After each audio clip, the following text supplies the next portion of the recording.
Please subscribe to our channel and press the notification bell icon to never miss any update. Hello friends, स्वागत है आपका civil engineering academy के official YouTube channel पे। आज हम लोग, जैसा कि आपने टाइटल थंबनेल देख लिया होगा, आज हम लोग टॉर्शन थ्योरी से रिलेटेड कुछ पढ़ने वाले हैं। इसके पहले हम लोगों ने बेंडिंग स्ट्रेसेस और शियर स्ट्रेसेस के जो थ्योरी लेक्चर्स थे और उसके जो शॉर्ट एग्जांपल्स पूछे हुए हैं डब्ल्यूआरडी पीडब्ल्यूडी एग्जाम्स में, वो सॉल्व करके अपने चैनल पे अपलोड कर चुके हैं। तो ये टॉर्शन पढ़ने के लिए आपको थोड़ा बेंडिंग स्ट्रेसेस का भी कंसेप्ट पढ़ लेना पड़ेगा, क्योंकि उसके बहुत ज्यादा फॉर्मूले इक्वेशन टॉर्शन में भी अपने को यूज करना पड़ता। तो जिन लोगों ने अभी तक वो लेक्चर्स नहीं देखे दोस्तों, वो लोग प्लीज डिस्क्रिप्शन बॉक्स में उसका लिंक दिया हुआ है, वो लेक्चर जरूर देख ले पहले, तो आपको टॉर्शन का लेक्चर अच्छे से समझ में आएगा। ठीक है दोस्तों, तो जब आज हम टॉर्शन पढ़ने वाले हैं, तो आपको पता है कि अगर हमें किसी बॉडी को रोटेट करना है तो क्या करना पड़ता, वो बॉडी पे मोमेंट प्रोड्यूस करना पड़ता। सही है, अगर किसी बॉडी को रोटेट करना है तो बॉडी पे मोमेंट प्रोड्यूस करना जरूरी है, क्योंकि मोमेंट का डेफिनेशन ही वो है कि a force which tends to cause the rotational effect on a body is called as moment. ऐसा फोर्स जो बॉडी पे रोटेशनल इफेक्ट प्रोड्यूस कर सकता, उसे हम मोमेंट बोलते हैं। तो अब ये मोमेंट प्रोड्यूस करने के हमारे पास में दो तरीके हैं। तो एक मोमेंट को बोलते हैं हम लोग बेंडिंग मोमेंट, और एक को बोलते हैं हम लोग टॉर्शन मोमेंट। तो आज हम लोग पहले डिस्कस करेंगे कि बेंडिंग मोमेंट में और टॉर्शन मोमेंट में क्या डिफरेंस है। देखो दोस्तों, जब हम कभी मोमेंट प्रोड्यूस करते अबाउट ट्रांसवर्स एक्सिस, जैसे कि अगर ये बीम है और ये बीम के ये इसके एक्सिस है, बीम हमेशा कहाँ फेल होता ये आपको देखना पड़ेगा। देखो आपको समझाता हूं मैं सिंपल लैंग्वेज में। ये बीम है, ये बीम के सेंट्रल ये बीम के एक फ्री एंड पे एक लोड एक्ट किया, और इस लोड की वजह से इस ए पॉइंट पे जो भी मोमेंट प्रोड्यूस होगा उसे हम निकाल दे W इंटू इस पेन से मल्टीप्लाई करेंगे, W इंटू एल से हम निकालेंगे। सही है, अब आपको देखना पड़ेगा कि ये बीम किस एक्सिस पे फेल होने वाला है और उस एक्सिस को लोड कैसा लगाया हमने। उस एक्सिस को लोड पैरेलल लगाया है या उस एक्सिस को लोड परपेंडिकुलर लगाया है। देखो सपोज ये बीम का क्रॉस सेक्शन है, इस तरह से रेक्टेंगुलर क्रॉस सेक्शन है और ये इसकी एक्स एक्सिस है। देखो जब कभी बीम पे, ये समझो ये बीम है, इस पे इस तरह से लोड लगाया मैंने, तो जब कभी ये बीम फेल होगा तो ये हमेशा फेल होगा ऐसे एक्स एक्सिस में, ये कभी बीम ऐसे वाई एक्सिस में फेल नहीं होगा। क्योंकि अगर बीम पे आप इस तरह से लोड एक्ट करते हो तो ये बीम इस तरह से फेल होता है। मतलब समझ में आ गया आपको कि ये बीम हमेशा फेल का हो रहा है about x axis, about x axis. और जो लोड लगाया हमने, ये आपके एक्स एक्सिस है, ये आपकी फेलियर एक्सिस है बीम की, और आपने जो लोड लगाया वो लोड कहाँ लगाया, लोड इसको परपेंडिकुलर लगाया। मतलब ये बीम को आपने जो एक्सिस पे फेल हो रहा उस एक्सिस को आपने ट्रांसवर्स लोड लगाया। मतलब आपने जो मोमेंट प्रोड्यूस किया वो अबाउट ट्रांसवर्स एक्सिस प्रोड्यूस किया। तो ये बात ध्यान में रखो दोस्तों, अगर हम कभी मोमेंट प्रोड्यूस करते अबाउट ट्रांसवर्स एक्सिस तो उस तरह के मोमेंट को हम लोग बोलते बेंडिंग मोमेंट। क्या बोलते, bending moment. Moment produces about the transverse axis is called as bending moment. अब नॉर्मली बेंडिंग मोमेंट निकालते वक्त हम 90% हम स्टडी करते बीम का ही, वैसे ही टॉर्शनल मोमेंट निकालते हम 90% या 100% हम स्टडी करते शाफ्ट का। और बीम और शाफ्ट दोनों भी मेंबर हॉरिजॉन्टल ही है। बीम भी एक हॉरिजॉन्टल मेंबर है, शाफ्ट भी एक हॉरिजॉन्टल मेंबर है। सपोज इस तरह से शाफ्ट है, शाफ्ट भी एक हॉरिजॉन्टल मेंबर है और बीम भी एक हॉरिजॉन्टल मेंबर है। बीम भी अबाउट एक्स एक्सिस फेल होता और शाफ्ट भी about x axis he fail होता। फर्क इतना ही है सिर्फ कि बीम पे हम लोड लगाते एक्स एक्सिस को परपेंडिकुलर मतलब ट्रांसवर्स, और शाफ्ट पे हम जो लोड लगाते वो रहता एक्स एक्सिस को पैरेलल मतलब लॉन्जिट्यूडिनल। और दोनों तरफ जो मोमेंट फॉर्म होती वो इसी तरह से रहती है, और दोनों तरफ एक उसको बैलेंस करने वाला मोमेंट फॉर्म होता वो भी उसके अपोजिट होता है। सिर्फ डिफरेंस इतना है कि बीम में जो मोमेंट हम प्रोड्यूस करते अबाउट ट्रांसवर्स एक्सिस प्रोड्यूस करते, क्योंकि जिस एक्सिस पे मेंबर फेल होता उस एक्सिस को लोड परपेंडिकुलर आता, इसलिए उसको बोलते ट्रांसवर्स मोमेंट। टॉर्शन मोमेंट निकालते वक्त शाफ्ट भी about the horizontal axis he fail होता, लेकिन तब हम लोड उसको परपेंडिकुलर नहीं उसे पैरेलल लगाते, उसे लॉन्जिट्यूडिनल लगाते। इसीलिए ऐसा बोलते हैं हम लोग कि अगर moment produce about the longitudinal axis is called as torsional moment. ठीक है, एकदम सिंपल लैंग्वेज में ध्यान में रखना। अगर हम मोमेंट प्रोड्यूस करते अबाउट ट्रांसवर्स एक्सिस तो उसे कहते हैं बेंडिंग मोमेंट, अगर हम मोमेंट प्रोड्यूस करते हैं अबाउट लॉन्जिट्यूडिनल एक्सिस तो उसे कहते हैं ट्रांसवर्स मोमेंट, ठीक है, सॉरी उसे कहते हैं टॉर्शनल मोमेंट, ठीक है। तो ये कंसेप्ट आपके समझ में आ गया होगा। अब हम लोग आगे बढ़ते हैं। बेंडिंग मोमेंट निकालते वक्त एक पर्टिकुलर प्लेन रहता है जिसे हम कहते हैं न्यूट्रल प्लेन। न्यूट्रल प्लेन मतलब क्या होता है? न्यूट्रल प्लेन मतलब ऐसा प्लेन जिसके अंदर कुछ भी डिफॉर्मेशन पॉसिबल नहीं है, उसे बोलते हैं हम न्यूट्रल प्लेन। और उस न्यूट्रल प्लेन के सेंटर में से जो एक्सिस पास होती उस एक्सिस को बोलते हैं हम लोग न्यूट्रल एक्सिस, बराबर, ये आपको पता है। और बेंडिंग स्ट्रेस, ये लेक्चर के अंदर सब कुछ मैंने बताया था, न्यूट्रल प्लेन क्या होता है, न्यूट्रल एक्सिस क्या होता है, इसलिए आपको बोल रहा हूँ कि बेंडिंग स्ट्रेस का टॉर्शन के साथ में बहुत ज्यादा कनेक्शन है। तो आप लोग बेंडिंग स्ट्रेस का लेक्चर जरूर देख ले ताकि आपको वो कंसेप्ट समझ में आ जाए और आपको टॉर्शन मोमेंट, टॉर्शन थ्योरी और अच्छे से समझ में आए, ठीक है दोस्तों। तो बेंडिंग मोमेंट में जो एक्सिस न्यूट्रल प्लेन में से पास होती है उसे हम न्यूट्रल एक्सिस बोलते हैं। वैसे ही टॉर्शन मोमेंट में भी रहेगा, वैसे ही टॉर्शन थ्योरी में भी रहेगा। सपोज ये मेरे शाफ्ट का क्रॉस सेक्शन है, ये मेरे शाफ्ट का क्रॉस सेक्शन है। जिस तरह से बेंडिंग मोमेंट में जिस प्लेन में डिफॉर्मेशन नहीं होता उसे हम न्यूट्रल प्लेन बोलते, उसी तरह से टॉर्शन मोमेंट में जिस प्लेन के अंदर कुछ भी डिफॉर्मेशन ऑकर नहीं होता उसे बोलते हैं हम पोलर प्लेन, उसे बोलते हैं हम पोलर प्लेन। जिस प्लेन के अंदर कोई भी डिफॉर्मेशन ऑकर नहीं होता उसे बोलते हैं हम पोलर प्लेन, और इसके अंदर उसे बोलते हैं हम न्यूट्रल प्लेन। और उस पोलर प्लेन के सेंटर में से जो एक्सिस पास होती उसे बोलते हैं हम पोलर एक्सिस। उसे क्या बोलते हैं अपन? उसे बोलते हैं अपन पोलर एक्सिस।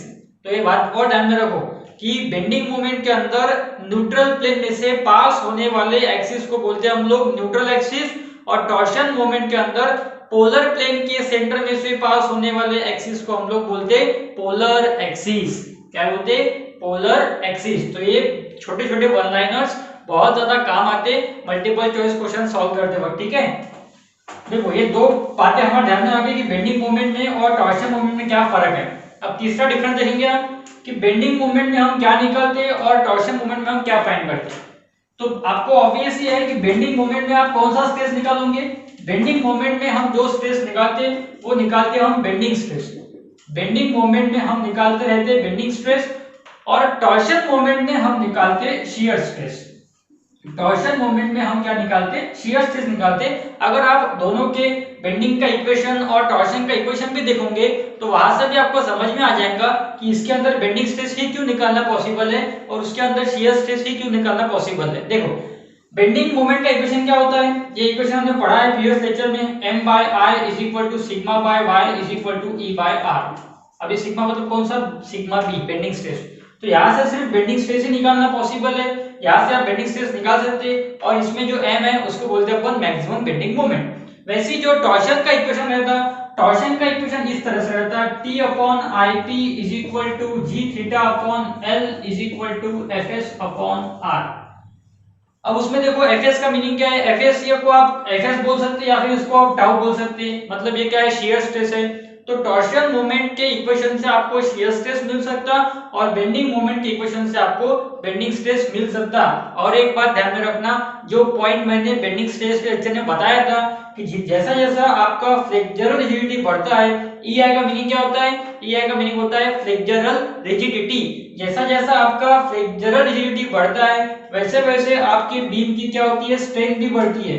अगर इधर भी वैसे ही, जैसे आपका फ्लेक्सुरल रिजिडिटी बढ़ेगा वैसे वैसे आपके शाफ्ट की स्ट्रेंथ बढ़ेगी और वैसे वैसे आपका डिफ्लेक्शन क्या होता जाएगा? कम होता जाएगा। तो मतलब जितना ज्यादा आप फ्लेक्सुरल रिजिडिटी रखोगे उतना आपके बीम के लिए अच्छा है। जितना आप EI की टर्म ज्यादा रखोगे उतना ही आपको स्ट्रेंथ ज्यादा मिलेंगी और डिफ्लेक्शन कम मिलेगा।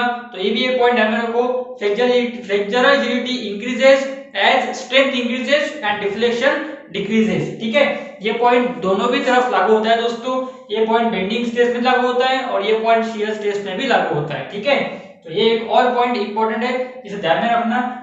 तो उसके बाद में एक और बात जो आपको ध्यान में रखनी है वो कि आपको पता है कि बेंडिंग स्ट्रेस डिस्ट्रीब्यूशन डायग्राम इस तरह से होता है और शियर स्ट्रेस का डिस्ट्रीब्यूशन डायग्राम इस तरह से होता है। तो ऑब्वियस है जब हम बेंडिंग मोमेंट स्टडी कर रहे हैं तो वहां बेंडिंग स्ट्रेस मिलने वाला है। बेंडिंग स्ट्रेस मिलने वाला है मतलब इस तरह से बेंडिंग स्ट्रेस का डिस्ट्रीब्यूशन डायग्राम मिलने वाला है। जब हम टॉर्शन मोमेंट स्टडी कर रहे हैं तो वहां शियर स्ट्रेस मिलने वाला है और शियर स्ट्रेस का डिस्ट्रीब्यूशन डायग्राम इस तरह से होता है। इसमें क्या डिफरेंस दिख रहा है अपने को कि बेंडिंग स्ट्रेस हमेशा मैक्सिमम कहाँ आता है, बेंडिंग स्ट्रेस हमेशा मैक्सिमम आता है एक्सट्रीम फाइबर पे और हमेशा जीरो आता है न्यूट्रल एक्सिस पे। न्यूट्रल एक्सिस पे बेंडिंग स्ट्रेस हमेशा जीरो रहता है और एक्सट्रीम सरफेस पे बेंडिंग स्ट्रेस हमेशा मैक्सिमम होता है। ये तो आपको पता है। टॉर्शन मोमेंट में कभी आपको पूछ लिया कि on the polar axis what is the amount of shear stress, torsion moment के अंदर पोलर एक्सिस पे शियर स्ट्रेस का वैल्यू कितना होता है, तो ये जो एक्सिस रहेंगी जिसे हम इसमें न्यूट्रल एक्सिस बोलते हैं, उधर उसी को हम पोलर एक्सिस बोलते हैं, तो इस पोलर एक्सिस पे शियर स्ट्रेस का वैल्यू कितना रहता है, मैक्सिमम रहता है। इसको आप क्यू मैक्स बोलो, टाउ मैक्स बोलो, कुछ भी चलता। और जो सरफेसेस है, एक्सट्रीम सरफेस, जो सर्कमफरेंशियल सरफेस है शाफ्ट के जो सर्कमफरेंशियल सरफेस रहेंगे, जो एक्सट्रीम सरफेस रहेंगे, उस पे जो शियर स्ट्रेस रहता वो कितना रहता, जीरो। तो बीम के न्यूट्रल एक्सिस पे बेंडिंग स्ट्रेस हमेशा जीरो रहता और शाफ्ट के पोलर एक्सिस पे शियर स्ट्रेस हमेशा मैक्सिमम रहता। Shear stress is always maximum on the polar axis of shaft. ठीक है, तो ये पॉइंट और एक बहुत ज्यादा वन लाइनर्स आपको मैंने बता दिया अभी कुछ ही मिनटों में। तो ये सारे वन लाइनर्स बहुत ज्यादा मायने रखते हैं मल्टीपल चॉइस क्वेश्चन सॉल्व करते वक्त। ठीक है दोस्तों, अब हम आगे बढ़ेंगे और अब हम टॉर्शन का जो फॉर्मूला देखा हमने, इसके ऊपर थोड़ा डिस्कशन करेंगे। जो फॉर्मूला हमने देखा अभी T upon I P is equal to G theta upon L is equal to F S upon R या टाउ अपॉन आर। इसमें T का मीनिंग होता है मैक्सिमम टॉर्क। तो T को आप किस तरह से निकाल सकते हैं, T को निकालने का फॉर्मूला होता है फोर्स इनटू रेडियस। इस रेडियस को बोलते हैं हम लोग मीन रेडियस। जैसे हम लोग बेंडिंग मोमेंट कैसे निकालते, फोर्स इनटू परपेंडिकुलर डिस्टेंस से निकालते हैं, वैसे ही टॉर्शन और टॉर्क, या इसको बहुत ज्यादा नाम है दोस्तों, T को बहुत ज्यादा नाम है। इसको आप टॉर्शन बोल सकते हैं, इसको आप टॉर्क बोल सकते हैं, इसको आप टॉर्शन मोमेंट बोल सकते हैं, या इसको आप ट्विस्टिंग मोमेंट भी बोल सकते हैं। तो T के अलग अलग नाम है, जो आपको बोलना है वो बोलो, लेकिन एग्जाम में कुछ भी नाम आया तो आपको ध्यान में आना चाहिए कि ये T का सिंबल है। ठीक है, T को निकालने का फॉर्मूला क्या है, F इंटू आर, मतलब फोर्स इंटू मीन रेडियस। ये जो IP है, IP को बोलते हैं हम लोग पोलर मोमेंट ऑफ इनर्शिया, और इसके ऊपर अपना स्टडी हो चुका है ऑलरेडी। इसे हम बोलते हैं IXX plus IYY। IXX plus IYY मतलब क्या होता है, पोलर मोमेंट ऑफ इनर्शिया। ठीक है, अब जो G है, G को बोलते हैं हम लोग मॉडुलस ऑफ रिजिडिटी। जी को बोलते हैं हम लोग मॉडुलस ऑफ रिजिडिटी, या उसे बोलते हैं हम लोग शियर मॉडुलस, या उसे बोलते हैं हम लोग शियर मॉडुलस। उसका एक और सिंबल रहता है C, एक और सिंबल रहता है N।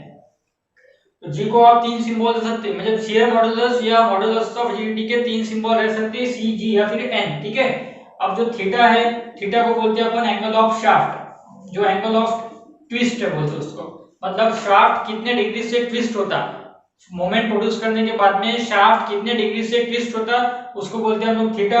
और थीटा को नॉर्मली हम यहाँ पे रेडियन में कन्वर्ट करके लिखते हैं। थीटा को आपको इस इक्वेशन में थीटा की वैल्यू आपको रेडियंस में ही डालना है, तो आपको कन्वर्शन पता होना चाहिए। 1 डिग्री मतलब पाई बाय 180 रेडियंस। एक डिग्री का आपको कन्वर्ट करना है तो पाई बाय 180 रेडियंस, ये आपको कन्वर्शन पता होना चाहिए। उसके बाद में है Fs या फिर L तो सीधा है लेंथ ऑफ शाफ्ट, L का मीनिंग सिंपल है लेंथ ऑफ शाफ्ट।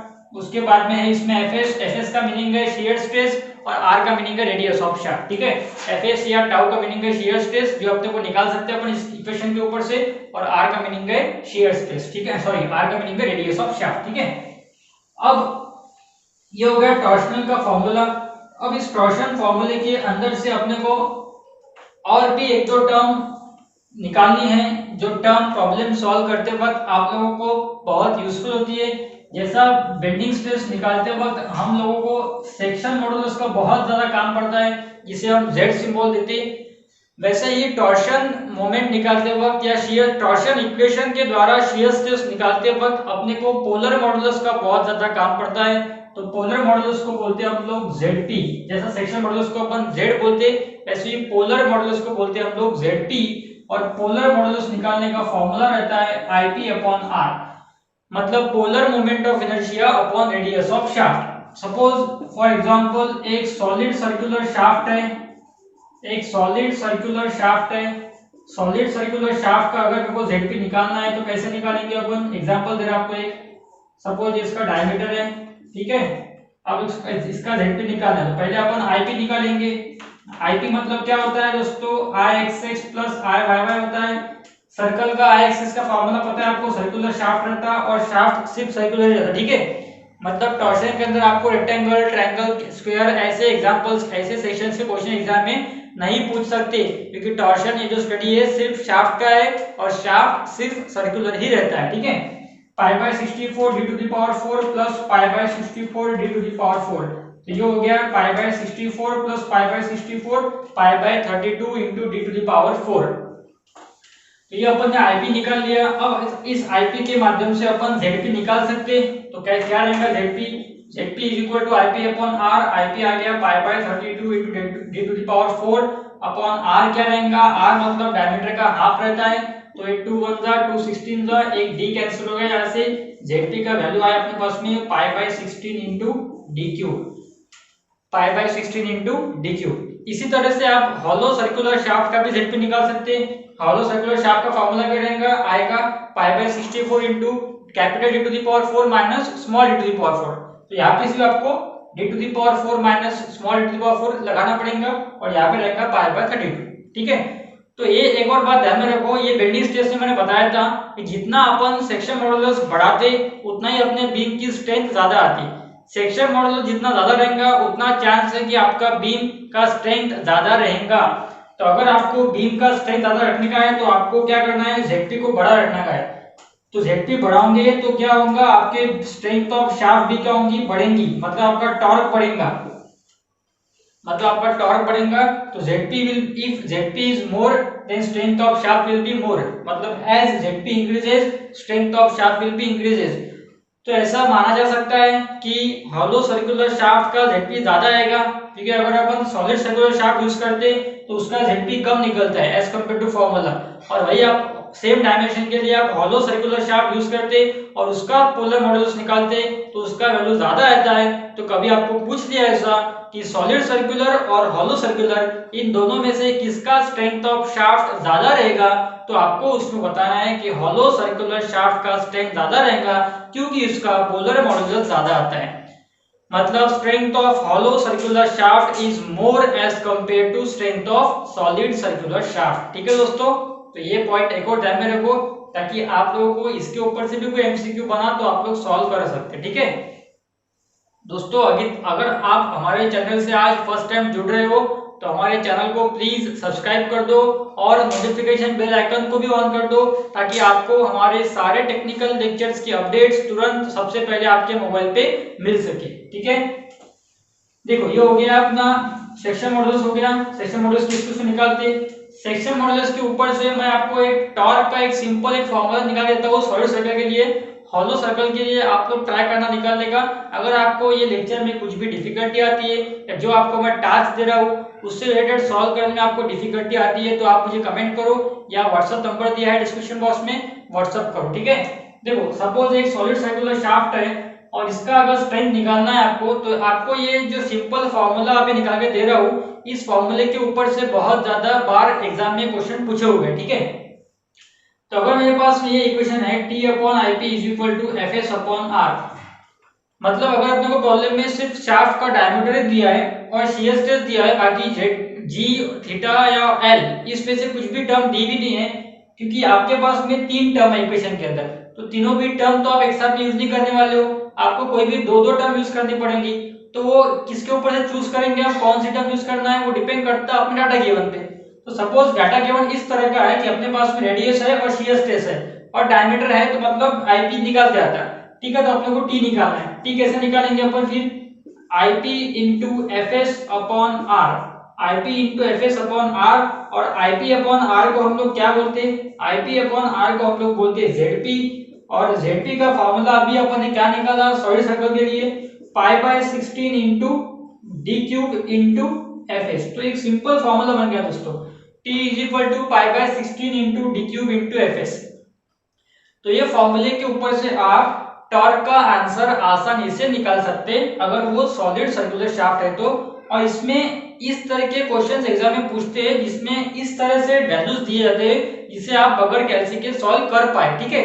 तो ये फॉर्मूला बहुत ज्यादा इंपॉर्टेंट है। इसी तरह से आप हॉलो सर्कुलर शाफ्ट के लिए भी टॉर्शन का फॉर्मूला क्या रहेगा एकदम सिंपल भाषा में, डिपेंडिंग अपॉन सिर्फ डायमीटर और शियर स्ट्रेस। अगर प्रॉब्लम में सिर्फ डायमीटर और शियर स्ट्रेस दिए तो मैं टॉर्क को एकदम सिंपल फॉर्मूले से निकाल पाऊंगा। ठीक है, हॉलो सर्कुलर शाफ्ट का आप लोग निकाल के देखना।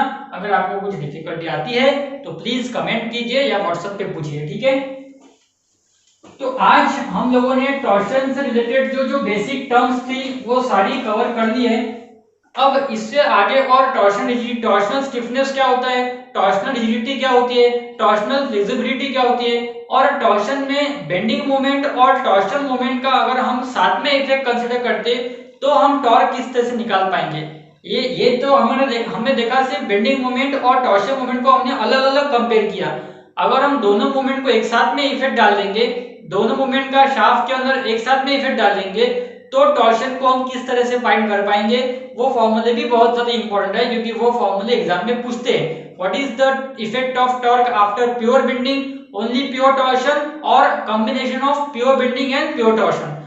तो इसके ऊपर से भी आप लोगों को ये फॉर्मूले बहुत ज्यादा इंपॉर्टेंट रहने वाले हैं। कोई भी मल्टीपल चॉइस क्वेश्चन के लिए, कोई भी एग्जाम के लिए आप प्रिपेयर कर रहे हो तो उसमें ये फॉर्मूले बहुत ज्यादा इंपॉर्टेंट है।